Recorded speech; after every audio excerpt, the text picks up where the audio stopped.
Direktur Jenderal WHO, Tedros Adhanom Ghebreyesus mengaku optimis pandemi COVID-19 bisa diatasi pada tahun 2022.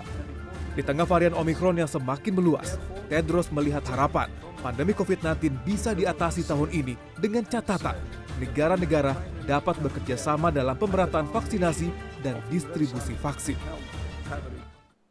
But I still remain optimistic that this can be the year we can not only end the acute stage of the pandemic, but we also chart a path to stronger health security.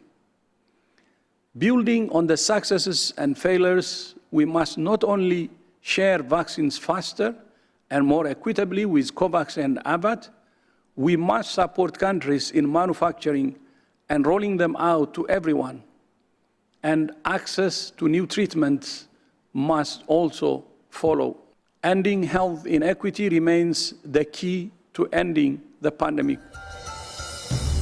WHO sendiri menargetkan 70% populasi dunia mendapatkan vaksin COVID-19 pertengahan tahun ini. Akan tetapi, target capaian vaksinasi lengkap dunia di angka 40% tahun 2021 tidak tercapai, terutama untuk negara-negara Afrika. Menurut epidemiolog Diki Budiman, pandemi global dapat berakhir akhir tahun ini dinilai terlalu optimis. Status pandemi dapat dicabut oleh WHO apabila terdapat dua benua seperti biasanya Eropa dan Australia yang memiliki angka penularan sangat kecil selama 3 bulan berturut-turut. Namun, walau status pandemi dicabut, belum berarti akibatnya selesai begitu saja. Tapi yang menjadi hal yang harus kita ketahui, kita dunia itu akan menghadapi potensi tsunami long COVID. Tsunami long COVID ini adalah para penyintas dari COVID ini yang di Indonesia mungkin lebih dari atau mendekati 100 juta orang. Itu setidaknya 30%, 10-30% akan mengalami long COVID, yaitu penurunan fungsi organ, penurunan kualitas kesehatan. Nah, ini akibat apa? Akibat mereka ketika terinfeksi tidak diketahui, tidak mengalami terapi yang tepat, kemudian juga tidak cepat mendapatkan rehabilitasi medik. Nah, ini yang akan menjadi beban.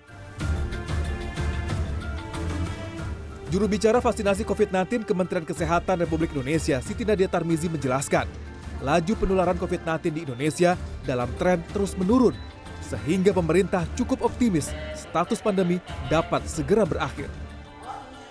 Mengapa kita cukup optimis? Karena seperti yang kita lihat kondisi di negara kita sendiri ya, sebenarnya walaupun jumlah orang yang divaksinasi lengkap itu baru 52%, tetapi ya dengan mengurangi mobilitas dan kapan kita harus melakukan pengetatan, maka sebenarnya tadi laju penularan, karena isu pandemi itu kan laju penularan yang tidak terkendali.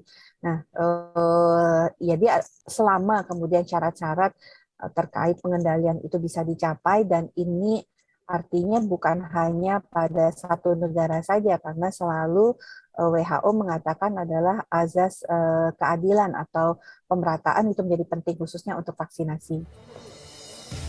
Berdasarkan data WHO per Minggu 2 Januari 2022, jumlah kematian akibat kasus COVID-19 di dunia telah mencapai 5,41 juta orang lebih, dengan angka positif kumulatif mencapai 281,8 juta kasus. Agung Happy, Jakarta.